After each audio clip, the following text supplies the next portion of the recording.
Pues buenas tardes a todos y bienvenidos a Espacio Ardemans en esta rara tarde de primavera. Espacio Ardemans se define como un espacio cultural, librería, coworking, eventos, un espacio para la iniciativa social en Madrid. Hace unos días, anunciando un acto que tendrá lugar aquí pasado mañana, jueves, yo mismo lo definía como el lugar mejor preparado de todo Madrid para actividades sociales y culturales, alternativas o no. Y he conocido unos cuantos, ninguno tan amplio, ninguno tan luminoso, ninguno tan bien acondicionado. Hasta aquí mi cometido como colaborador de Espacio Ardemans, pero también figuro como presentador de la trilogía de Luis Santamarina que hoy nos reúne, y eso quizás necesite de alguna explicación. Hace unas semanas, y no demasiadas, Álvaro Romero, el editor de Sierra Norte Digital, me comentó que iba a editar unos cuantos títulos de Luis Santamarina. Casi de forma automática le comenté que contara conmigo para la presentación, ignorando la presencia de los profesores Pedro José Grande y Emilio Domínguez. Figuro como editor falangista, lo que quizás no sea del todo exacto. Como sostiene algún querido colega editor, soy más bien un falangista que edita, que hace libros, lo que no es exactamente lo mismo. Hace más años de los que me gustaría, me planteé la cuestión que llegué hasta convertir en catálogo: recuperar nuestra historia. Nuestra historia familiar como falangistas y su implicación en la historia general de España. Nuestra historia familiar y general, y con ella nuestra cultura, nuestro arte y nuestra literatura. En 1982, no hay error, acabo de comprobarlo, el sello editorial Fondo de Estudios Sociales, tapadera del falangista, Frente de Estudiantes Sindicalistas, publicó el primer volumen de escritores falangistas, antología de Javier Onrubia, de los escritores Rafael García Serrano, Ernesto Jiménez Caballero y Luis Santamarina. Tenía entonces 18 años. Unos años más tarde salió un segundo volumen con textos de Rafael Sánchez Mazas, Samuel Ros y Ángel María Pascual. Los 6 escritores tienen su retrato colgado en la galería de Espacio Ardemans. He editado más títulos de y sobre Luis Santamarina, pero mi cometido como presentador de esta trilogía es hablar de Luis Santamarina falangista, no del escritor. Algo complicado, pero vamos a intentarlo. Y empezamos por el principio. Seguramente nos saltaremos de oírlo esta tarde. Luis Santamarina, cuyo verdadero nombre era Luis Narciso Gregorio Gutiérrez Santamarina, nació en Colindres, Cantabria, el 4 de enero de 1889. El también escritor falangista José María Fontana sostenía que era un hombre algo misterioso, que no quería hablar nunca de su pasado. Sabemos que era el menor de 6 hermanos, que vivió en Tencolindres y Laredo, donde su padre posiblemente era propietario de una conservera, que cursó bachillerato en Santander y Derecho en Oviedo. Lo que no sabemos es si llegó a acabar la carrera, porque toda la documentación de la Universidad de Oviedo desapareció durante la guerra. Publicó su primer escrito, un relato corto, en 1915, con 17 años. Hay que en cuenta que emigró un tiempo a Estados Unidos, donde aprendió inglés. También quien dice que estuvo en la Legión. Gerardo Diego, que lo conocía desde el instituto y que desde entonces se carteaba con él, sostiene que jamás pisó tierra africana, en una reseña en la revista de Occidente. Estamos hablando ya de Tras el águila del César, el considerado su primer éxito, por definirlo de alguna manera, y que tiene otra reseña más rotunda y más curiosa, publicado en África, revista de tropas coloniales, en febrero de 1926. El que escribe con tanta seguridad e intimidad del tercio y de la guerra de Marruecos no ha sido nunca legionario, no ha estado siquiera en esos campos africanos. Le han bastado algunas informaciones indirectas sobre la información detallista e inmediata de un legionario de verdad para componer su libro, que ha sido escrito más que de memoria, de imaginación. Recordemos que a la publicación de esta reseña, de esta crítica, en febrero de 1926, un joven general, un fresco general, procedente de Galicia con 33 años, se había convertido en el general más joven de Europa y que era a su vez el que dirigía la revista África, revista de las tropas coloniales. Trasiláguila del César había sido escrita entre 1923 y 1924, aunque se había comenzado antes. Editada a principios de 1925, durante su promoción anuncia Luis Santamarina su próximo traslado a Barcelona. Según algunos, la información para elaborar el libro se la facilitó un exlegionario de su pueblo, según su viuda, su propio hermano. El hecho cierto es que nunca estuvo en la Legión. Empieza a trabajar en Barcelona en Ediciones Canosa, propiedad de un primo suyo. En 1927 publica Tetramorfos y Domus, siguiendo la estela de Tras el Águila del César. En 1928, Labras heráldicas montañesas, y en 1929, Estampas de Zurbarán. Estos dos últimos títulos en Ediciones Canosa, según Mas Aup Malvivía de Traducciones. Con la llegada de la República en 1931 publica Vida de Isabel la Católica con afán divulgador. Desde 1932 publica Azor, 18 números hasta junio de 1934. Es lector de la conquista del Estado y simpatizó posteriormente con los postulados jonsistas. En 1933 se afilió a la Unión Social Hispánica. También en 1933 publica Cisneros.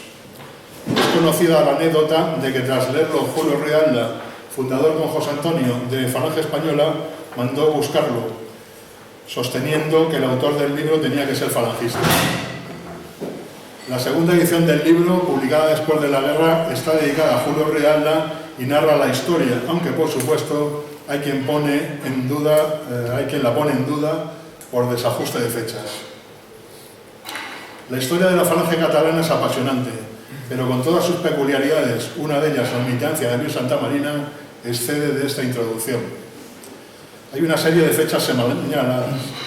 El 23 de marzo de 1934, José Antonio y Ramiro viajan a Barcelona para explicar la fusión de Falange Española con la Junta de Ofensiva Nacional Sindicalista. En octubre de ese mismo año tiene lugar el primer Consejo Nacional de Falange Española de las CONS en Madrid. Ahí se acuerda, entre otras cosas, el fin de los triunviratos y el uso de la camisa azul. Durante ese consejo, Luis Santamarina defendió la existencia de la uniformidad de la camisa azul y estuvo durante todo el consejo con ella. El 3 de mayo de 1935, en Barcelona, tiene lugar un mitin en el local, titulado rotundamente Nacional Sindicalismo. El mitin es, vamos, al local, que no se quiere hacer en ningún teatro ni en ningún cine por la falta de efectivos de la Falange catalana. Tiene lugar en el local, hay tiros de cenetistas, en la propiedad corta la luz y después del acto pues tiene que cambiar de local directamente. El 9 de enero de 1936 tiene lugar una boda universitaria. Y el 18 de enero de 1936 la llamada la Batalla de la Universidad. Detrás de todas estas fechas está Luis Santamarina, detrás o delante en muchas ocasiones. También estaba el 19 de julio de 1936 con las 3 centurias existentes en Barcelona en el cuartel de Pedralbes. Desde su afiliación a la Falange se dedica por entero al activismo político y abandona su actividad literaria. Tras el fracaso del alzamiento en Barcelona, Luis Santamarina es detenido, juzgado y condenado a muerte. Se inicia su periplo por cárceles y checas republicanas. Vapor Uruguay en el puerto de Barcelona, Castillo de Montjuïc, Cárcel Modelo de Barcelona, Prisión de Inadaptados de Sabadell, Penal de Figueras, Prisión de Inadaptados de Vich, Cuartel de Ausiàs March, Penal de Chinchilla en Albacete, Cárcel de Mislata en Valencia y Cárcel de San Miguel de los Reyes también en Valencia. 3 condenas a muerte, el 22 de diciembre del 36, el 14 de abril del 37 y el 31 de mayo de 1936, que salva milagrosamente. Amotina a los presos de San Miguel de los Reyes a la espera de la llegada de las tropas nacionales. Terminada la guerra, fue nombrado presidente del Ateneo de Barcelona. Fue igualmente director del diario Solidaridad Nacional de 1939 a 1963, 24 años. Y la hacia José Antonio es su última obra. Hay quien lo fecha todo y cuenta que su actividad como escritor cesa con este libro, que su actividad como redactor de artículos empieza a declinar en 1966 y hasta que la última entrevista la concede en 1975, aún entonces jovencísimo Javier Lago. Bueno, en realidad esto no es del todo exacto, pero da una idea del abandono de Luis Santamarina coincidiendo con el abandono de la dirección del Solidaridad Nacional. Solidaridad Nacional, por cierto, que yo quería, como todo el mundo, que cuando las tropas nacionales entran en Barcelona, dan una patada a la puerta de la antigua Solidaridad Obrera, pero no es del todo exacto. Antes de la guerra, la Falange Catalana ya había sacado 3 números, el último de ellos precisamente el 18 de julio de 1936. En esos 3 números ya colaboraba Luis Santamarina. En 1995, y perdonad por el largo salto en el tiempo, se instituyó el Premio Internacional de Poesía Luis Santamarina, que con el principio de la pandemia, en 1920, celebró su última concesión. Luis Santamarina, escritor falangista, según mis cálculos, y ahora los profesores me corregirán o no, en esta selección de títulos vamos, se han recuperado media docena de textos. Primavera en Chinchilla, escrito obviamente durante su prisión, escrito o pensado, durante su reclusión en el penal de Chinchilla, el hacia José Antonio, del que ya hemos hablado, y el año después, que yo entiendo que es un poema, simplemente. Estaba preocupado porque no lo encontraba y lo conozco y es bueno, es muy bueno. Todo un canto al desencanto, pero muy bueno. Vidas de mujeres, 2 de los títulos son también de Luis Santamarina prefalangista, y el que no lo es el retablo de Reina Isabel, hecho a retazos en una de las ediciones que llegó a tener hasta 3 o 4, ahora también me corregiré, de la revista Zor. Y el volumen tercero, hay los 2, y ahí, por cierto, al seleccionador y al editor les felicito, porque ahí va Italia mi ventura, título que llegué a publicar, y escrito en el año 44, y que yo considero que es la mejor obra de Luis Santamarina. También va Alonso de Monroy, que es del 57, por lo tanto, en su periplo falangista. Luis Santamarina muere el 14 de septiembre de 1980, pero ya llevaba mucho tiempo aislado. Y luego también hay versiones y versiones que cuentan que llevaba años en el hospital.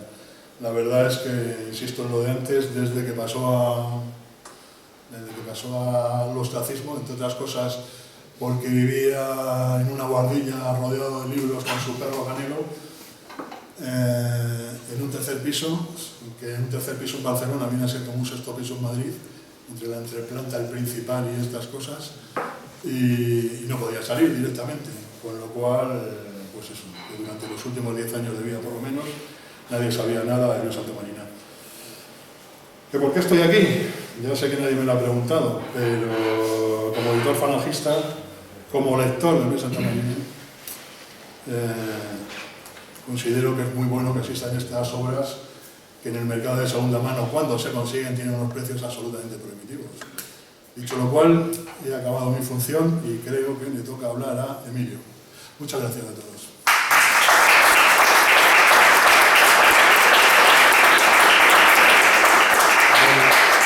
Buenas tardes a todos. Cojo el guante de Miguel Ángel, gracias por la presentación, gracias al espacio además. Y ya que él se preguntaba por qué estaba aquí, la misma pregunta me la hice yo hace 1 mes y medio aproximadamente, cuando el editor Álvaro Romero pues, me invitó a ser partícipe de este recopilatorio, de este gran trabajo de Pedro José, Pedro Grande, al que conozco desde hace algún tiempo, muchos años además compartidos en la docencia, en el mismo instituto, y casualmente podría ser la razón por la que estoy aquí, por ese vínculo que teníamos desde el pasado a nivel docencia, ¿no? Uno de los aspectos que, por ejemplo, se nos escapa de de la vida de Luis Santamarina. Otro motivo, al recibir los libros de Álvaro Romero, pues fue que el primer tomo y el tercer tomo estaban dedicados a mi persona, Emilio Domínguez, ¿no? Digo, joder, que me dediquen unos libros de Luis Santamarina, y al ver los títulos, digo, legionario, falange, milicia, legionario, milicia, falange, digo, bueno, pues por ahí van los tiros. Al segundo, a pesar de los tiempos, de la inclusividad y tal, el tema de vidas de mujeres, pues como que no, eso se lo dedicó a su señora, Aurora, y por lo tanto pues pensé que no era propicio, ¿no?, para mí. Y el tercero, a ver lo de monjes, caballeros, conquistadores, pues hombre, caballero legionario, conquistador, nació en Emérita Augusta, en Mérida, extremeño de pro, y lo de monje, pues bueno, tal vez por, no sé, en otra vida o en la futura vida, you never know, nunca se sabe, ¿no? Entonces pensé que podrían ser los motivos, ¿no? También ese vínculo con la Legión, esa oscuridad que hay en torno al hecho, o esas leyendas que se forjan, que se crean a personajes que tienen una vida casi paralela, ¿no? En el caso, como ha adelantado anteriormente Miguel, y lo comentaba yo en un principio con Pedro, he estado poco ágil, poco ágil y poco hábil de intentar buscar su filiación, como casualmente sí que busqué la del abuelo de Pedro Grande, que me habló hace 10 años quizá, 9-10 años, de que su abuelo había servido en la Legión, en los primeros tiempos de la Legión, y yo escuchando allí detenidamente, pues a través de algunos de los contactos que tenía en Ceuta. Yo había estado en Melilla, en la primera bandera, comandante Franco, para mí seguirá siendo comandante Franco, a pesar de los nuevos tiempos.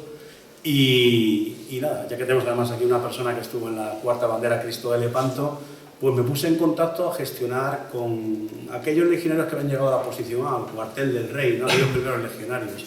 Y efectivamente, encontré la documentación del abuelo de Pedro Grande, que todavía tengo yo una copia en casa, y me pareció pues asombroso, ¿no? Después de, estamos hablando prácticamente de 90 y tantos años, casi 100 años, hablo antes del centenario, evidentemente, y me pareció que esa conexión legionaria con Pedro Grande pues también nos sedujo, ¿no? Nos instó a trabajar juntos, luego a comentar aspectos de nuestras tesis doctorales, él por su camino, yo por el mío más centrado en literatura e historia, el suyo más centrado en historia y en filosofía, pero estábamos dentro del mismo ámbito académico, un instituto que además pues, nos permite convivir mucho tiempo, desgraciadamente, para nuestras familias y por la excesiva, diría yo, carga laboral que mantenemos en un centro concertado como el que trabajamos, ¿no? Pues a partir de ahí se gestó, incluso a partir de ahí también nació una relación con gente también de nuestro entorno, esos viernes de cerveza del grupo de Racer, que también hay aquí alguno presente, y algunas vinculaciones más pues con la plataforma, asociación que dirijo, plataforma Millán Astray, y ya pues claro, estaba configurado todo, ¿no? Parecía en un principio rocambolesco el hecho de estar aquí, pero para saciar y satisfacer su curiosidad, pues está claro por qué tenía que estar aquí, ¿no?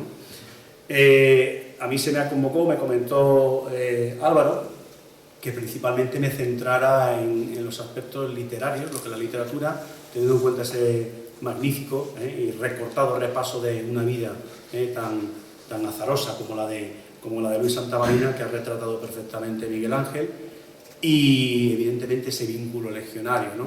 Que es lo que está en el primer tomo, con una obra, Tras el águila del César, de 1924, aunque elaborada en años previos, que, como se suele decir, pues la escribí de oídas, porque yo no tengo ninguna referencia de que sirviese en los primeros años de la Legión, y como caso, el del recopilador, el de Pedro Grande, ya les he dicho que si quiero saber si alguien estuvo en la Legión en 1920, lo puedo averiguar, ¿no?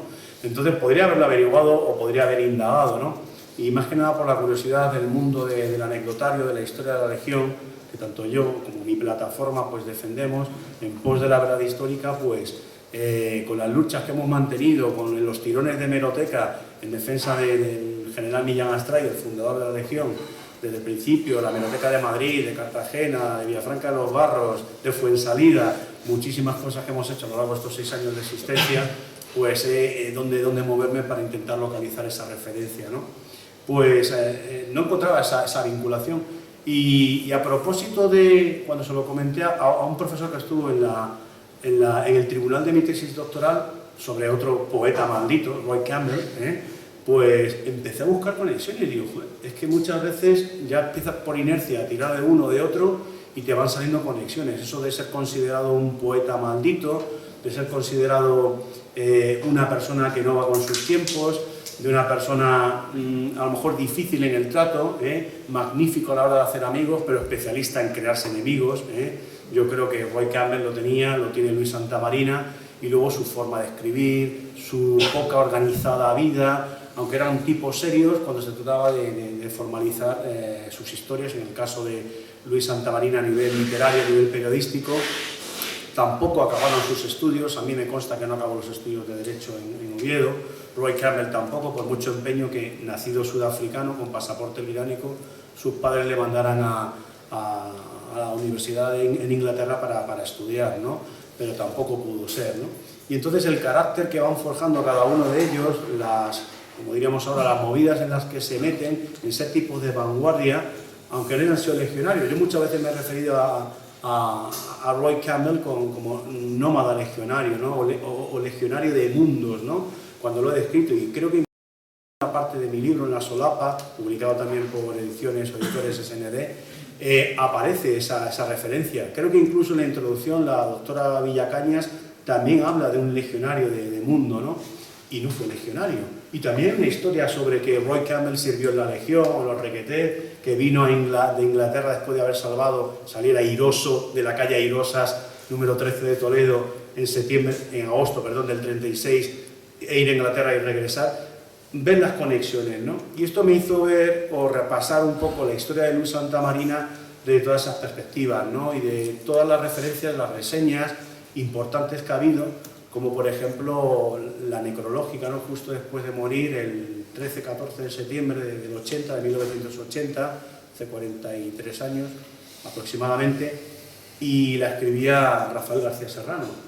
Que esa divina prosa que tenía Rafael García Serrano, que era reflejada en Diario de un Macuto, por ejemplo, obras que han pasado casi desapercibidas, son de gran importancia entre el público general, como por ejemplo una que tenía, que era la de Carla y otras cosas que comentamos, que no se menciona aquí en el recopilatorio a nivel narrativo, pero son de referentes de los años 50 de la prosa española, ¿no?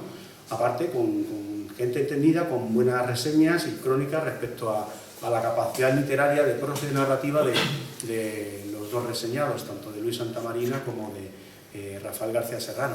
Habla en aquella necrológica, publicada en el Alcázar al día siguiente, el 15-16 de septiembre del 80, Un maestro olvidado, era el título.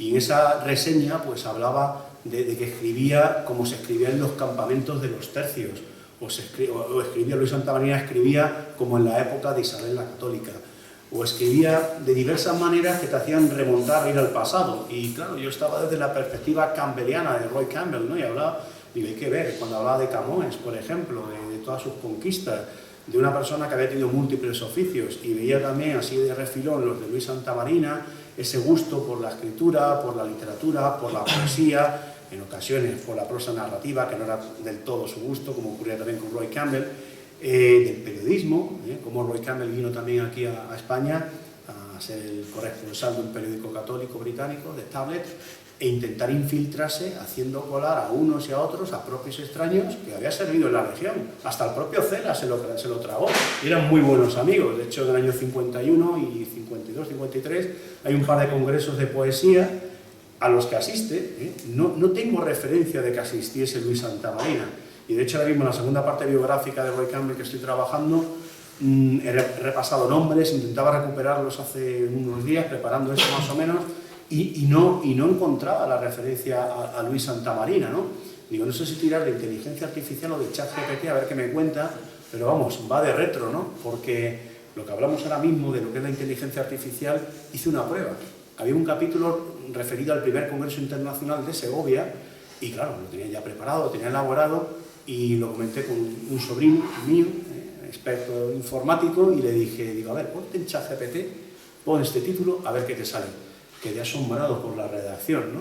Pero quedé asombrado también por las referencias a Franco.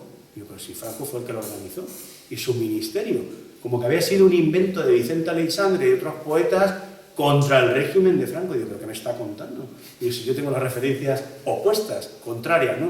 Para que veamos hasta qué punto la inteligencia artificial, esa virtualidad en la que vivimos, ese sufrimiento que padecemos, esa persecución, Y esa memoria histórica, ahora llamada Ley de Memoria Democrática, los mismos perros con distinto collar, pues no han sabido aprovechar, digamos, las referencias o no han sabido huir de la literatura o aprovechar la literatura como el momento la relación, la vinculación que tenía con un marxista de pro como Masao, ¿no?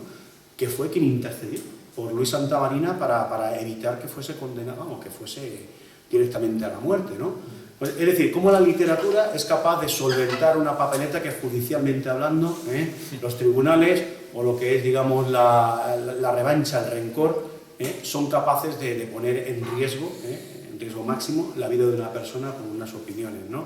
Pues eso ocurrió con Masao, que era opuesto a él, ¿no? Tenían muy buena relación, opuesta evidentemente, el falangismo, anarquismo, la convivencia en Barcelona, el marxismo, con muchos más poetas, porque de hecho Félix Roth, con el que crea Azor, si no recuerdo mal, o incluso con Bergamín, porque él participa también durante 4 o 5 volúmenes, creo que 4 volúmenes, en Cruz y Raya, contacta aquí en Madrid, escribe algo, y de hecho le dice Luis Bergamín a Luis Santamarina que vamos, que no puede proseguir con esas colaboraciones debido a, no que sea un escritor, sino a su condición de fascista, ¿no? Y claro, eso nos retoma, nos retrae ahora mismo a nuestra más rabiosa actualidad, ¿no? En el sentido de que cuando falleció, de hecho, bueno, antes de fallecer, en el año 51, en una entrevista de un periodista a Luis Santamarina, a propósito de la guerra, y le comenta pues que podría ser, bien podría ser, ¿no? El renacimiento, el renacer de este espíritu de reconciliación nacional que teóricamente cacareaba la ley de memoria histórica, ahora memoria democrática, ¿no? Lo de la conciliación, reconciliación, que vamos, que yo no lo he visto por ningún lado, en todo caso todo lo opuesto, ¿no? Lo que tenemos es más discordia, más disensión y mayor fracción social en todos los ámbitos, ¿no? Y recuerdo que le decía a ese periodista algo como que él consideraba a los españoles que habían perdido, los consideraba españoles y que no tenían ningún ánimo de revancha, ¿no? Digo por ese ánimo de reconciliación social que tenía, adaptado, mamado, ¿no? de ese amor, de esas simpatías, ¿no? Que sentía ya prácticamente como un lema en la vida por José Antonio, como dedica hacia José Antonio, ¿no? en una de sus obras, ¿no? En uno de sus poemarios, que está incluido en la primera parte, creo, casi al final, ¿no? Pero luego es que decía que aparte de eso, él no podía sentir ese rencor, esa revancha por el derrotado. O sea, porque es de ser caballeros, ya que lo vemos por aquí en el título, es de ser caballeros, pues, demostrar esa simpatía o esa situación en la que está el vencido, ¿no? Y eso lo decía en 1951, estamos hablando de aproximadamente 12 años después de la finalización del conflicto civil, ¿no? Entonces, nos hace tener una idea de lo que era el personaje, ¿no? de Luis Santamarina. Comentaba antes que la vinculación con la Legión ha salido a propósito de la introducción de Miguel Ángel, el viaje a Estados Unidos, creo que concretamente a Nueva York, porque allí entra en contacto con gente, y cuando se configura la primera bandera de la Legión en septiembre de 1920, casualmente, pues varios americanos, bueno, varios, 96, 97 americanos, vienen a formar parte, a engrosar lo que son las primeras y segunda bandera de la Legión, finales de septiembre, primeros de octubre, las que mandaría el comandante Fontanes, primera bandera, y la segunda bandera, la primera bandera del comandante Franco y la segunda bandera del comandante Fontanes. Bueno, estuvo el comandante de Cirujeda, pero por motivos que no vienen al caso, abandonó la posición y fue el comandante Fontanes el que se encargó de esa segunda bandera. Ahí fue donde apareció el abuelo del recopilador, de Pedro Grande, indagando, ¿no? Y claro, también tienen la llegada de esos americanos, tal vez el que chapurreaba inglés, que empezó a aprender inglés hasta un punto de la inteligencia, no una idea de su inteligencia y su capacidad para las letras, ser hombre de armas y letras, como decía o comentaba, creo que era Dionisio Ridruejo, que era un hombre de acción, poeta y escritor, en otras palabras, era un hombre de armas y letras. Me hace mucha gracia cuando me invitan a llevar a mis alumnos a un paseo por el Madrid de las letras. Digo, yo voy a llevarles al Madrid de las armas y las letras, porque vamos a ver la función de que los que vamos a visitar las estatuas y vamos a ser veraces, reales a lo que nos vamos a encontrar, ¿no? Pues en esa situación de esos americanos, aunque se ha hablado de que algún vecino le podía haber filtrado la información y se había montado su propia película para escribir en 1924 tras el Águila de César, tal vez con los americanos hizo buenas migas, aunque no tal vez hasta el punto de conocer el vocabulario real, ¿no? Porque creo que los americanos tendrían muchas dificultades para transmitirle el significado de guantelete, bacazo, gumía, jarca, mejala, o sea, esos términos que eran adoptados o eran comunes ahí, ¿no? Entonces seguramente alguien le tuvo que pasar información y tengo también, o puedo corroborar lo que dice Miguel Ángel, de que a lo mejor no pisó ni tierra africana. Recuerdo hace unos días, no hace ni una semana, en la presentación del libro de Credo Legionario del general Coloma, en la Hermandad de Antiguos Legionarios de aquí de Madrid, que hablaba de que Ortega, el padre de Ortega Gasset, Ortega Munilla, había estado en diciembre de 1920, de hecho publicó algo el 21 de diciembre de 1920 en el periódico ABC y escribió un artículo a propósito de lo que había descubierto allí, de la Legión. Y hablaba de las inscripciones que había y hablaba de una vinculación ya en 1920, que aunque luego se traduciría mucho más tarde, del Bushido, de Inazo Nitobe. Y hablaba de la vinculación que tenía con la época Edo, con los samuráis, el código de honor, el código del guerrero japonés, lo mencionaba. Estoy hablando de 1920, de prácticamente 2-3 meses de la fundación de la Legión. Pero por el contrario, no hay columnas, no hay artículos periodísticos, excepto las referencias al mundo africano, al mundo norteafricano que tenemos ahí, o en Tetramorfos, o en Domos, ¿no? O sea, la continuidad detrás del Águila de César del primer tomo, ¿no? Ese mundo africano, esa ascripción o esa veneración por la Legión, evidentemente, le hace, o nos hace ver que era un hombre de acción, como también se definía, o lo definía de hecho Cabarjosa, creo que era Pablo y Mónica, dos hermanos, en una de sus obras, haciendo alusión también, una introducción a la obra de José Antonio, ¿no? Y hablaban de él, ¿no? De que era una persona que lo podías encontrar serio, pero una persona, o en sus comportamientos a la hora de escribir, que mostraba su músculo poético, como demuestra, ¿no? Esa sangría, o esa, como leía a propósito de la España salvaje, de un tal Rocha, que publicó en 2019 un libro que se titula La España salvaje, y hablaba de episodios o de relaciones. De hecho, nosotros tuvimos un conflicto por verlo en una librería y ver una imagen algo sanguinaria de la Legión en la portada, tuvimos algún juicio incluso en plataforma de Yanastray, pero hablaba de que la Legión era la España de casquería y sangre. Lo hablaba este hombre, Felguera, se llamaba Ediciones Felguera, y era Rocha, Servando Rocha, que lo recordar. Y definía eso, pero es que lo que es la Legión es la cruda realidad que retrata en esas descripciones en las que yo empecé a descubrir la literatura o los poemas principalmente tras el Águila de César, por su conexión legionaria, por su descripción, por el ambiente descriptivo de los tercios, porque nadie como él, como decía su propio discípulo, Rafael García Serrano, nadie como él escribió de la Legión. Y efectivamente, de aquellos años del primigenio tercio de extranjeros, estamos hablando de 1920, 21, 22, los primeros combates, 20 no hay combate, no hay, pero ahora mismo, en el 21, 22, ya se van cumpliendo centenarios. De hecho, en 1923, ahora vamos a celebrar el centenario de la muerte del teniente coronel Valenzuela, del primer jefe legionario en combate en Ticiaza, ¿no? Pero previamente, pues, uno de los motivos, quizá por el que descubría al propio Luis Santamarina, fue por el comandante Fontanes, el comandante de la segunda bandera que he mencionado previamente, porque aparece o le describe en situaciones de la segunda bandera ámbar, que es donde fallece el comandante Fontanes, joven, además, un joven comandante, más joven evidentemente que Franco, más joven que Cirujeda, que le había cedido los bártulos del mando de la bandera, pero con 8 hijos, y su mujer, la madre de sus hijos, recién fallecida también. Quedaron los 8 hijos huérfanos de padre y madre con un Cirujeda que no había alcanzado los 40 años como comandante, ¿no?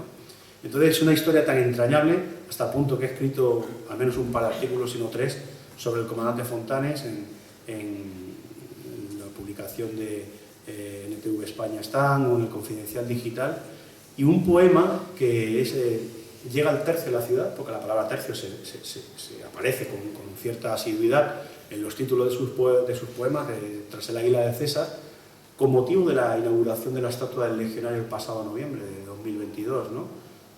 Yo aludo, incluso cuando hablo de Chera, cuando hablo son los años 50, evidentemente, pero la descripción de aquellos combates de Chera, de Ifni, pues algún artículo he visto y en alguno he escrito y he mencionado algún poema, alguna estrofa de Luis Santamarina, porque se me hace, ¿no? Se me hace obligatorio, es una cuestión obligatoria mencionarle por el reflejo, el retrato efectivo, descriptivo, impresionante, impactante, contundente, que hace de lo que es el tercio, de lo que es la vida en el campamento, de lo que son las compañías, las banderas, de lo que son los ataques, de lo que son las trincheras, de lo que es el enemigo, de lo que es el sufrimiento, las penas y la dureza de la legión, de cómo se pueden alcanzar las estrellas, como decía Millán Astray en uno de sus poemas, en aquella, tras la primera revista en Ambar, después de muerto, se me pone la piel de gallina, después de muerto el comandante Fontanes, en la que apuesta o le dice a sus oficiales que tras aquellos montes que allí ven, señalando con su guantelete blanco, están las estrellas de la legión, las estrellas de los oficiales. Si queréis estrellas, si queréis alcanzar la oficialidad, id allí, al enemigo, luchad allí en aquellas montañas, en aquellos montes, allí conseguiréis, digamos, el estrellato y el encuentro con la muerte, de la cual no escapa.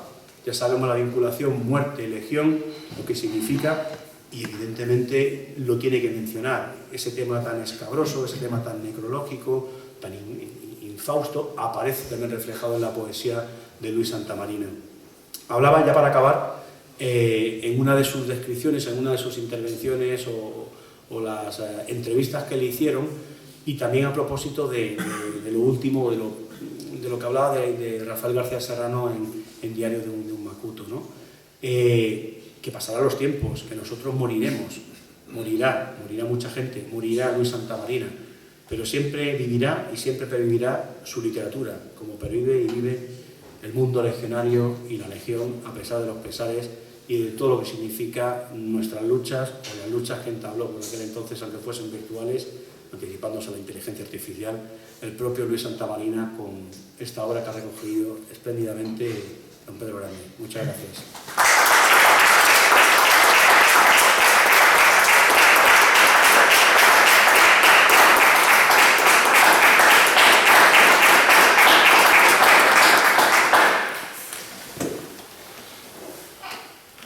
Bueno, pues ahora me toca a mí. Y quiero comenzar mi intervención expresando mi profundo agradecimiento a Álvaro Romero, amigo y director editorial de SND, porque desde el principio creyó en este proyecto. Gracias por haber hecho posible este logro. Por supuesto, quiero dar también las gracias a los destacados ponentes que me acompañan. Es todo un honor compartir la mesa con ellos, a Miguel Ángel Vázquez, y especialmente a mi amigo y antiguo compañero Emilio Domínguez, a quien están dedicados, como ya he dicho, 2 de los 3 libros de esta edición. Quiero aprovechar esta ocasión, ya me lo ha dicho también él, pues para agradecer públicamente la labor que llevó a cabo pues buscando el expediente de mi abuelo, ¿verdad?, que estuvo en la Legión, efectivamente, cuyo banderín de enganche para el tercio extranjero tuvo lugar en septiembre de 1920, es decir, la primera bandera con el comandante Franco, y fue destinado a la 3ª compañía, con la que marchó a Ceuta, y después a Darrifién, donde quedó destacado hasta marzo del año siguiente, porque era menor de edad, se había alistado sin consentimiento paterno y entonces le llamaron y tuvo que regresar a Madrid, ¿no? Entonces, bueno, pues muchas gracias porque nos ayudaste, ¿verdad?, a la familia pues a tener ese tesoro que es, bueno, pues efectivamente algo que forma parte de la historia, ¿no? También quiero aprovechar este momento para expresar mi sincero agradecimiento a los organizadores, ¿verdad?, de este espacio Ardemans, porque, bueno, pues nos han dado la posibilidad de poder presentar estos libros y, bueno, pues es de agradecer porque en el fondo, bueno, pues compartimos el mismo trabajo y el mismo proyecto, ¿no? Por último, quiero agradecer de corazón a todos los presentes que nos acompañan un día lluvioso, ¿verdad?, y, bueno, pues demuestran con su presencia pues su interés y apoyo hacia la obra de Luis Santamarina. Y me van a perdonar, pero no puedo dejar también de dar las gracias a alguien muy especial, que es la segunda persona a la que está dedicado, ¿verdad?, uno de los libros, Vidas de Mujeres, que es mi esposa, y que me acompaña, ¿verdad?, también. Y, bueno, pues sin su amor, sin su apoyo y paciencia, pues nada de esto sería posible, ¿no? Bueno, me han dicho que sea breve, entonces vamos a ver si pues conseguimos, ¿verdad?, que podamos hacer esta presentación en 15-20 minutos. Quien tiempo tiene y tiempo atiende, tiempo viene que se arrepiente. Es una frase que utiliza Luis Santamarina en uno de sus libros, ¿no? Por eso, como no quiero dar más tiempo al tiempo, porque el tiempo apremia. Empezaré diciéndoles, pues nada, que voy a ser breve. Y al final de la presentación, pues habrá un tiempo para la venta de libros y también la firma, si desean ustedes, ¿verdad? Debo empezar haciéndoles una confesión de cómo un libro han salido 3 y de cómo esos 3 libros, pues como también ha dicho al principio Miguel Ángel Vázquez, pues se han convertido en prácticamente una docena de libros, ¿no? Pues este secreto se llama Álvaro Romero, porque, bueno, pues al principio, ¿verdad?, pues yo le dije por la idea de publicar un libro, Luis Santamarina, pareció una idea excelente, pero al final pues nos dimos cuenta que ya que estábamos, ¿verdad?, pues había que seguir, porque como bien ha dicho también Miguel Ángel, pues es difícil, ¿verdad?, encontrar estos libros, y la verdad es que es un milagro que podamos pues tener esta trilogía que hasta la fecha podemos decir que es la edición más completa de las obras, ¿verdad?, de Luis Santamarina. Seguro que no les ha pasado desapercibido el diseño llamativo de las portadas de los 3 libros, y por eso quiero agradecer y reconocer públicamente el trabajo del maquetador, David Visea, que ha sabido captar a la perfección la idea que le transmití y la ha plasmado de una manera excepcional en cada uno de los tomos. Bueno, debo decirles que no voy a hablar de la vida de Luis Santamarina, puesto que mis compañeros, ¿verdad?, ya han hablado de la vida de Luis Santamarina, y me voy a limitar, ¿verdad?, a hablar un poco de la edición y de aspectos filosóficos, ¿no? Y entonces uno de los elementos que sí que me gustaría pues mencionar es precisamente el de las portadas, que aunque pueda parecer algo superficial, creo que tiene un elemento simbólico pues muy fuerte, ¿verdad?, muy poderoso. El primero de los libros nos encontramos con la imponente imagen en el fondo, ¿verdad?, del Real Monasterio de San Lorenzo del Escorial, majestuoso monumento, patrimonio de la humanidad, que simboliza la grandeza histórica y cultural de la hispanidad. Su arquitectura renacentista nos transporta a épocas pasadas, recordándonos la importancia de preservar nuestra herencia y conocimiento. Acompañan a este fondo imágenes de personajes que aparecen en sus páginas. En la portada del segundo libro se encuentra la Universidad de Salamanca, una de las instituciones académicas más antiguas y prestigiosas del mundo, símbolo de conocimiento, sabiduría y excelencia académica, y por cuyas paredes han sido testigos, han pasado numerosas generaciones de estudiantes y pensadores. No olvidemos que los reyes católicos, especialmente la reina Isabel, impulsó y apoyó el desarrollo y la consolidación de esta institución académica. Prueba de ello es la presencia de su imagen junto a la del rey Fernando en la fachada. El respaldo real y su compromiso con la educación y el conocimiento resulta innegable. Pero donde también se aprecia la consolidación de la hispanidad es en la tercera imagen, el tercer libro, que es la fachada de la Universidad de Alcalá de Henares, tesoro arquitectónico y símbolo de innovación y progreso académico, cuna del conocimiento. La Universidad de Alcalá, fundada por el cardenal Cisneros, es una obra de estilo plateresco y pronto se convirtió en uno de los principales centros de estudio de la época. Vayamos ahora a una segunda clasificación. ¿Por qué esta división? ¿Por qué este criterio, ¿verdad?, de unos libros en un tomo y otros en otro? El contenido de las obras del primer tomo, que, bueno, llamado Legionarios, Falange y Milicia, como ya se ha comentado, contiene Tras el águila del César, Elegía del Tercio, Tetramorfos, Domus, Primavera en Sicilia, Hacia José Antonio y el poema Años después. Podemos decir que este primer tomo es un tomo más bien autobiográfico. Los libros que se recogen aquí, podemos decir, son los libros en los que Luis Santamarina, a mi modo de ver, presenta más su vida, aunque es verdad que es discutible si estuvo o no, ¿verdad?, en la guerra de Marruecos, pero en cualquier caso a mí me parece que en estos libros se recoge sobre todo su aspecto más biográfico, ¿no? El segundo tomo, que es dedicado a vidas de mujeres, pues podemos decir que es un libro en el que Luis Santamarina se anticipa un poco a la implementación de la paridad de género, ¿no? Aquí Luis Santamarina escribe sobre la reina Isabel, sobre Santa Juana de Arco, y ese libro, ¿verdad?, Retablo de Reina Isabel, en el que en torno a la reina Isabel pues cuenta, ¿verdad?, todos los personajes que estuvieron en la corte, distintos aspectos de su tiempo, y bueno, como él mismo cuenta también, fueron trabajos que había publicado aquí y allá en diversas revistas, antes de la guerra, y bueno, pues luego tuvo ocasión de publicarlo después, ¿no? El último libro, Monjes, Caballeros y Conquistadores, es el libro dedicado a el cardenal Cisneros, al Gran Capitán y Alonso de Monroy, ¿no? Sus libros, podemos decir, más potentes del último periodo.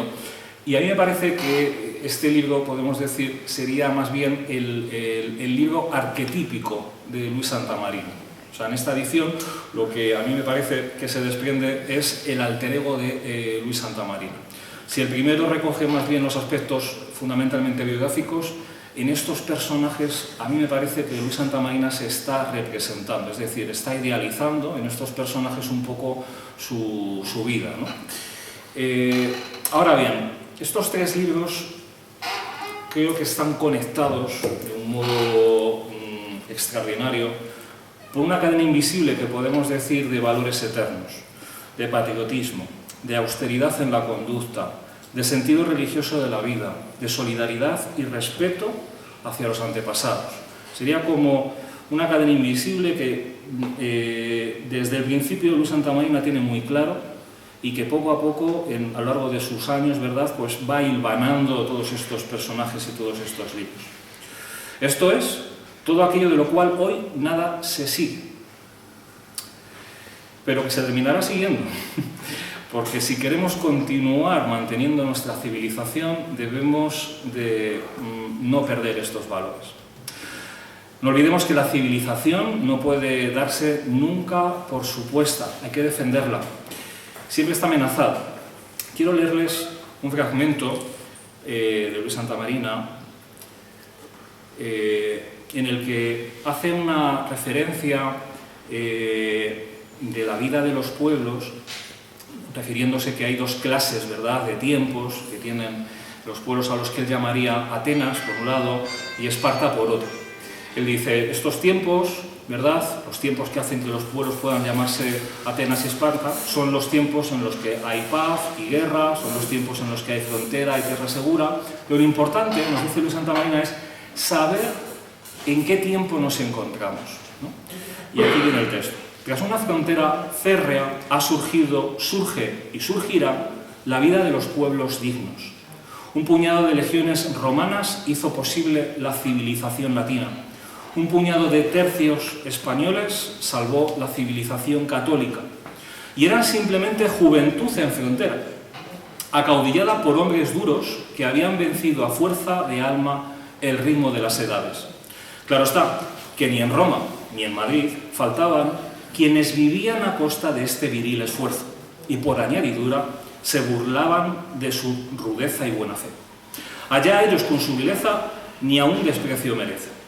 Y como el mundo no es una Arcadia y la juventud quizá haya de ser frontera, como fuimos nosotros, eduquémosla de cara al heroísmo. No bastardeemos su alma con bachillerías ni tibiezas. Todo cuanto ablande y destemple debe ser alejado sin miramientos en su ideario. Por si su destino fuese Esparta y no Atenas, no vayan a hallarse inermes física y sobre todo moralmente, cuando ocurrió en 1936, cuando la hora de la prueba llegue, porque no siempre se realizan milagros. La pregunta que nos hacemos es, ¿en qué tiempo vivimos ahora? Si piensan ustedes que vivimos en Esparta o vivimos en Atenas, esa es la cuestión, ¿no? Los tiempos son otros. Ya cuando entras el Águila, José de Río Saiz hace un elogio de ese libro, dice al final, en un poema, hoy los tiempos son otros y a la turba gloriosa solo le queda el premio de tu lírica prosa, que aroma el romancero y ennoblece el latín.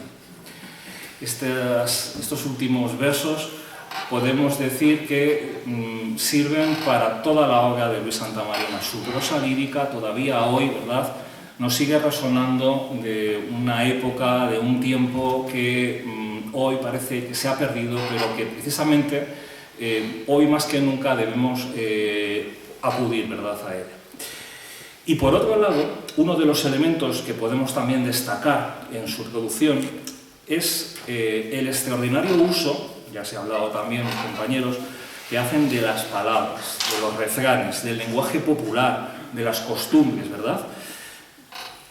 Luis Santamarina es un verdadero arqueólogo de las palabras, ¿no? No olvidemos que el escritor republicano, que ya se ha mencionado, Masao, reconoció que Santamarina ejerció en él una influencia poderosísima, sobre todo por ese rebuscamiento de palabras, ¿no?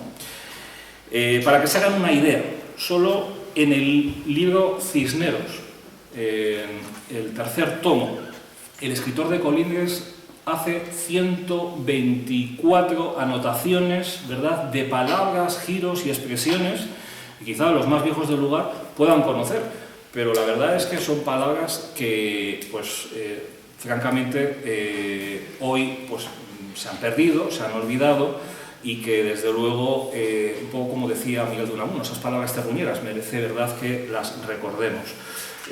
Basta un ejemplo, Pascasio. Pascasio, dice Luis Santamarina, no me quedaban en las universidades al estudiante que se iba a su tierra por estar cerca a pasar las Pascuas. Rodelero, mozo inquieto que rondaba por la noche con espada y rodela. Asistir al postre. En las viejas universidades, dice Luis Santamarina, ponerse el catedrático después de bajarse de la cátedra a esperar por cierto tiempo si a los alumnos se les ofrece alguna dificultad para desatársela. Emilio, vamos a ver si nos asistimos al poste cuando salgamos de clase. Colono, la montaña, haz de leña, de tallos o de maíz, varas, etcétera, que puede ser llevado por una persona a la cabeza o a las espaldas. Y así podríamos seguir, ¿verdad? Pero debo de confesarles que a mí lo que más me gusta son los refranes, ¿no? Y tenemos un montón de refranes también recogidas en las obras de Luis Santamarina. Labor de un año, sabor de un rato. Un refrán que se utiliza para describir algo que requiere mucho esfuerzo pero que dura poco. Más consiguen faldas que plumas y espadas. No hace falta, ¿verdad?, que se diga qué es lo que significa. Quien tiene lanza en el puño, tiene lo ajeno y lo suyo. No salgas al lunar, que no sabes quién te quiere bien y quién te quiere mal. En la heredad un guindo y en la villa un judío. Ya volverán las palomas al palomar, mientras haya trigo que picar. Quien no conoce coja, de Venus no goza. Quien muerto se sueña, vivo se despierta. Si el cuco no canta para fin de abril, o el cuco se ha muerto o está por morir. La cruz en los pechos y el diablo en los hechos. Y la última, la que más me gusta, Dios ayuda a quien se ayuda. Miren ustedes, yo recuerdo cuando trabajaba en estos textos, la dificultad, ¿verdad?, de muchas de las palabras y de los giros que utilizaba Luis Santamarina porque pues, no los había leído en mi vida, ¿no? Y en algunas ocasiones pues he tenido la dificultad de ¿y esto lo corrijo, no lo corrijo?, ¿verdad? Entonces yo no sabía si eran erratas de las ediciones o era simplemente, ¿verdad?, una palabra de castellano pues, viejo. Entonces yo momento, ¿verdad?, para pedir disculpas a Luis Santamarina desde los luceros y a ustedes también por si encuentran erratas, que las hay seguro en las más de 1000 páginas, ¿verdad?, que hay en estos libros, ¿no? Y bueno, me gustaría también, aprovechando para contarles un chiste. Por otro lado, los cuento malísimos, ¿verdad? Y dirán, ya cuento de qué ahora va a contarnos este hombre, ¿verdad?, un chiste en este momento, presentación de un libro. Ahora lo entenderán, ¿no? Le dice un caníbal a otro caníbal: ¿sabes que me he hecho vegetariano? Coño, ¿y eso? Y dice, pues tío, ahora mismo estoy comiendo, ¿verdad?, las palmas de las manos y las plantas de los pies. Es un manjar. Entonces, bueno, ya les he dicho que es un chiste malísimo, pero ¿por qué hago esta referencia a este chiste de caníbales y de carne, ¿verdad?, de carne cruda? Bueno, antes don Emilio ha hecho referencia, ¿verdad?, a la crudeza que supone, ¿verdad?, pues la guerra, y eso no se ahorra en los libros de Luis Santamarina. Lo que quiero expresar, al comparar las obras de Luis Santamarina con el arte culinario, con este chiste malísimo, por otro lado, podemos encontrar similitudes sorprendentes. Por cierto, Luis Santamarina era vegetariano, todo se ha dicho. Al igual que los diferentes gustos y preferencias en cuanto a la preparación de los alimentos, la apreciación de la prosa, podemos decir, también puede variar, dependiendo de las preferencias individuales. Para los amantes de la carne cruda, la prosa de Luis Santamarina es como una auténtica delicatessen, un festín para los sentidos literarios. Su estilo directo y sin adornos captura la esencia misma de la historia, presentando las emociones y las acciones de manera cruda y sin filtros. De manera similar, aquellos que se deleitan con el sabor del pescado fresco y crudo. Por cierto, hace unos días hay una noticia, parece ser un local en Barcelona, ¿no?, que solamente hacen atún, ponen atún rojo, 180 kilos, ¿verdad?, lo despiezan, hay una verdadera ceremonia, y se comen todo del atún, ¿no? O sea, la carne del atún, como el sushi, ¿verdad?, pues tiene sabores pues que desde luego a quien le guste, pues seguramente debe ser una gozada, ¿no? Pues eso también van a encontrar en las obras de Luis Santamarina, esa experiencia intensa, ¿no?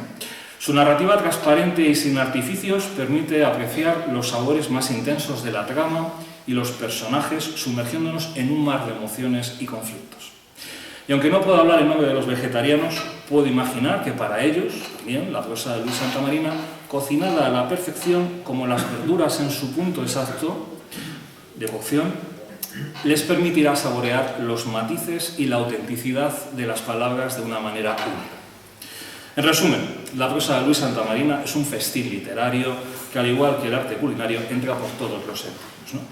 Ya sea como carne cruda, pescado fresco, verduras cocinadas, sus obras nos invitan a saborear la autenticidad de la experiencia literaria en toda su originalidad. No hay medias tintas con Santamarina. O lo amas o lo odias. Así de claro, no hay nada light ni edulcorante en su esencia. No hay lugar para la mediocridad, es auténtico y sin concesiones. A propósito del libro de hacia José Antonio, escribía lo siguiente.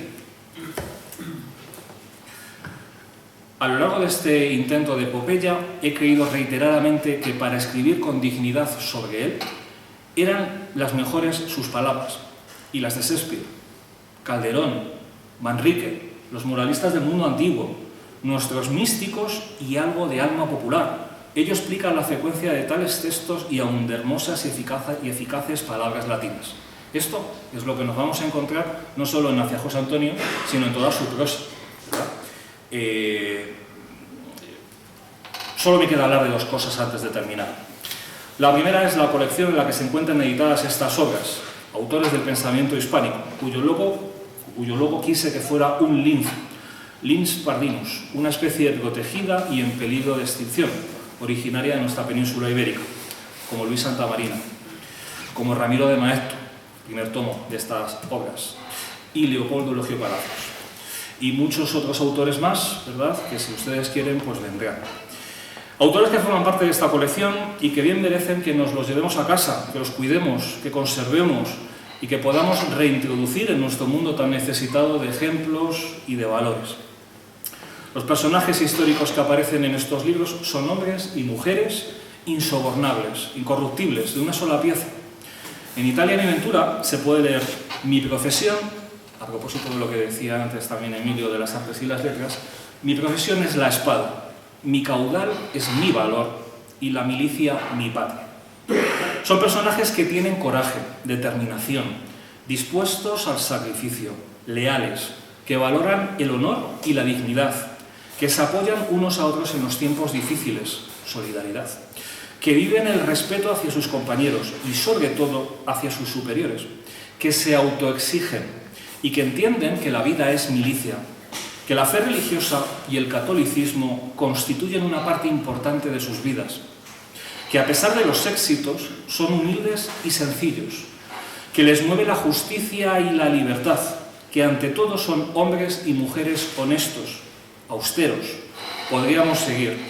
Todo esto es lo que Luis Santamarina pretendió ser, de ahí que se fijaran estos personajes que pueblan sus obras. Por último, si tuviese que poner un título a esta trilogía, sería Hacia España, ¿verdad? Hacia España no creo que exista otro mejor título, ¿verdad?, para resumir el contenido de estos tres libros, Hacia España. Y lo van a entender con el último texto que quiero leerles. Nosotros creíamos en el milagro, creíamos en la España eterna, clara, exacta y hermosa, que palpitaba bajo el reboque de vulgaridad y pazguatería con que entre todos la cubrieron. Nosotros queríamos volver a ordenar a España desde las estrellas. La presentíamos ya en su avance con la cabeza metida en lo eterno y con los pies calzando el guío de toda una juventud segura de sus pisadas. Ruta difícil la escogida, ya lo sabíamos, pero hermosa, con la frescura de peligro y la muerte, a tono con nuestra ilusión apasionada de despertar y traer de nuevo a la vida la auténtica España que amábamos sobre todas las cosas, donde vivían los españoles mejor y eran más libres y más felices.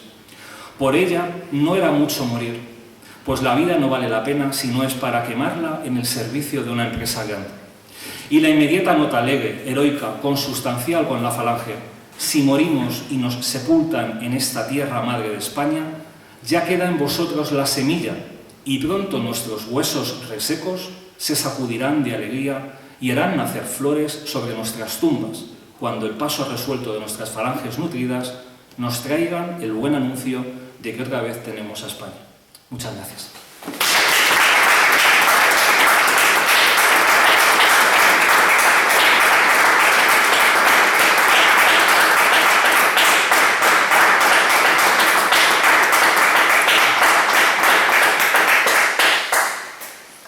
Como es costumbre en la casa y dado que estamos en familia, si queréis hacer alguna pregunta cualquiera de los tres y sabemos contestarla, pues adelante, es vuestro momento.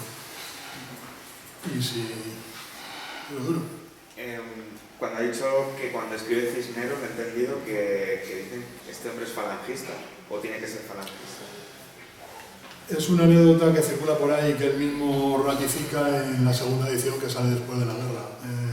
Por lo visto, Julio Rubial la ley, la edición de Austral. Sí.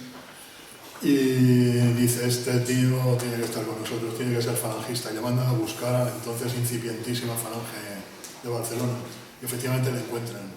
Si tuviera mejor memoria te hacía hasta los nombres de quien les encontró, que son por otro lado conocidos, pero lo que he querido yo por lo menos en mi parte es dar los menos nombres posibles, porque la historia de la falange de Barcelona es brutal en cuanto a participación, muy minoritaria, pero muchos nombres de tíos muy bregados. Muy bregados, gracias. Entonces, en la segunda edición lo que le decía, en la segunda edición él lo recoge. Julio Real leyó este libro, estoy tirando a mi malísima memoria, y dijo que tenía que ser falangista. Me mandó a buscar y efectivamente ya militaba hace unos meses en la falange de Barcelona. Por lo visto, especialistas que hay en todo sostienen que eso no es cierto. Que entró unos meses después a cuando él dice. El que dice en octubre del 34, sí, en octubre del 34 y en realidad entró en febrero del 35. Pero vamos, insisto, sabiendo, y estos últimos días lo he estado echando un ojo, sabiendo las movidas de la falange de Barcelona, esto es un hecho técnico, rellenaría la ficha el día no sé cuánto de febrero, pero su compromiso, sobre todo por un dato que damos aquí, y que pasa absolutamente desapercibido y que tampoco procedía para esta presentación. Luis Santamarina fue secretario de la Unión Social Hispánica. La Unión Social Hispánica era un club literario, cultural, social, recreativo, pero la mayor cantera de la falange de Barcelona. Y ella era secretario general, quizá no militara en falange, pero ya estaba metido en el meollo. Yo me gustaría contestarte, ya sé que la pregunta se la has hecho a él, pero creo que vale un poco para todas las cosas que están en el aire, ¿no?, de la vida de Luis Santamarina. Precisamente en el prólogo a El Águila de César, recoge una frase que bien te podría responder. Dice, todo esto está muy bien, cuando le dice de verdad que si el libro de Tras el Águila, que es un libro muy crudo, que es un libro, verdad, por el que le condenan a muerte además, ¿no?, y que es un libro salvaje, y dice, vale, todo eso está muy bien, pero la Legión salvó a Melilla con toda su gente, hay que decir. Y dentro de 50 años, cuando ni usted ni yo vivamos, este libro será historia, y es historia, como el libro también del cardenal Cisneros, y como todas las anécdotas que se pueden contar, que forman parte de la leyenda, pero los libros estos son historia, ¿no? Entonces, bueno, podemos entretenernos un poco en la historiografía de si estuvo o no verdad allí, de si lo de Julio Ruiz de Alda fue o no verdad, pero la verdad es que pues escribe ese libro que hacía José Antonio, escribe este libro, ¿verdad?, también, que es un clásico para entender, ¿verdad?, aquellos años, estudiando o no, ¿verdad?, allí en la Legión, y eso es lo importante. Yo, por concluir una cosa, eso se refiere, creo que se lo dice al juez en el tribunal. Sí, eso es. Es al finalizar, y creo que es en la tercera condena, Sí. cuando se menciona, intenta, digamos, dar una solución al problema y en su defensa argumentar lo que es verdad histórica. Ahí está. O sea, es algo impepinable, ¿no?, como diríamos. Y una cosa que no he comentado a propósito, se me ha quedado ahí en el tintero, a propósito de la relación literaria y de ese vínculo y de esa capacidad para aprender idiomas, Luis Santamarina tradujo a Chesterton y, atención, fue la primera persona que tradujo Brave New World, un mundo feliz. Además le puso el título, un título súper, mega, hiper, más acertado. O sea, llegar a un mundo feliz, esa traducción que es la que han mantenido diversos traductores, son varios ya a lo largo de los años, teniendo en cuenta que es una obra de principios de los 30, pero dan el clavo con la traducción a propósito de este mundo tan distópico, en el que nuestra realidad, por desgracia, supera las distopías ficcionadas por Aldous Huxley, o la de 1984 de Orwell, o la de Bradbury de Fahrenheit 451, ¿no? Toda esa distopía, uno de los precursores de los traductores de escritores anglosajones es el propio Luis Santamarina. Esta generación del 36, ¿por qué está tan, bueno, ya sabemos por qué, es una pregunta que hago que no tiene por qué, denostada y tan poco conocida? O sea, nosotros sabemos siempre que de bachiller, incluso en cursos y tal, autores desconocidos, Luis Rosales, Masao, y para de contar. O sea, si vienen a ser por ustedes, es que ni idea. Esta es una forma de dar a conocer autores pues, tan interesantes y a la vez totalmente aséptico lo que dice usted. O sea, cuenta el tema de la Legión, cuenta historias de España, personajes. O sea, esto, ¿qué mal tiene hoy en día por la famosa ley y todas estas cosas? ¿Entiende? Si no llega a ser porque ustedes o editan estos libros, pasan totalmente desapercibidos. No los conoceríamos. O sea, yo creo que hoy en día, y hace ya años, ¿no?, con la educación, no se estudia, o sea, de refilón. Todos estos autores, usted ha nombrado a García Serrano, porque por nuestra cuenta, o Agustín de Foxá, el famoso, que se lo comentaba antes el señor, Madrid de Corta Checa, fantástico, extraordinario, narra cómo era la vida en aquella época, lo que ocurrió, las atrocidades, pero el tema humano, y a mí se me quedó grabado cuando lo leí, que decía un señor mayor, con su bigotito o tal, le mataron. Dicen, ahí se acabó el Madrid, que era el clásico, el castizo. O sea, es que con esta literatura podemos aprender mucho y es un reflejo de lo que está ocurriendo hoy en día. Que estaban diciendo, hoy estamos totalmente en Esparta. O sea, la verdad que estos libros, y a verles a ustedes, es un placer. Era solamente para darle las gracias al público. Muchas gracias. Gracias. Sí, entiendo que en los últimos 10 años de Luis Santamarina se sabe poco, ¿no? O sea, ¿esto es porque por la enfermedad o él eligió en un momento retirarse del mundo y vivir de una forma ermitaña? Se dan las dos cosas. Él decide apartarse y esto se agrava con esclerosis cerebral. Llega un momento que no puede salir de casa, con lo cual ahí se queda, vamos.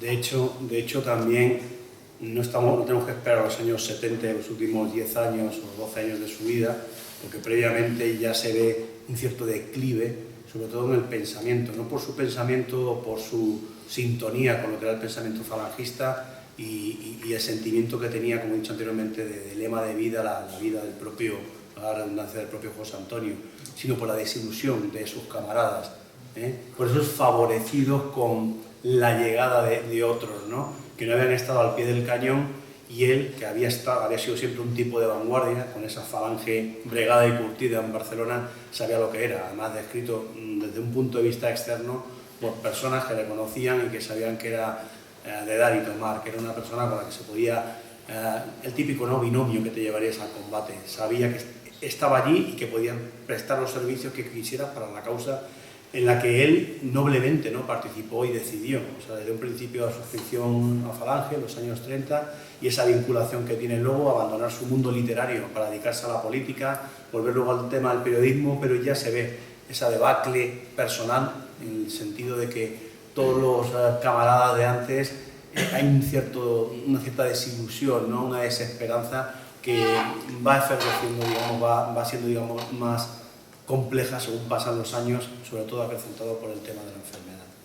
Ese está recogido en ese poema que antes hablábamos de Años después, donde se nota ese escepticismo, ¿verdad?, esa amargura que ve que no es lo que había vivido, ¿no?, en esos años, ¿verdad?, antes de la guerra civil y durante la guerra también. Sigo por rematar. Te he enviado por Messenger 2 fotografías. Me enteré que los libros los he visto hoy por primera vez. Una pregunta que te hice es, ¿llaman fotografías? Me dijiste no. Entonces, ¿alguna pregunta más? Pues agradecido y emocionado. Gracias por estar aquí, gracias a los ponentes y hasta la próxima. Yo concretamente pasado mañana. Venga, muchas gracias.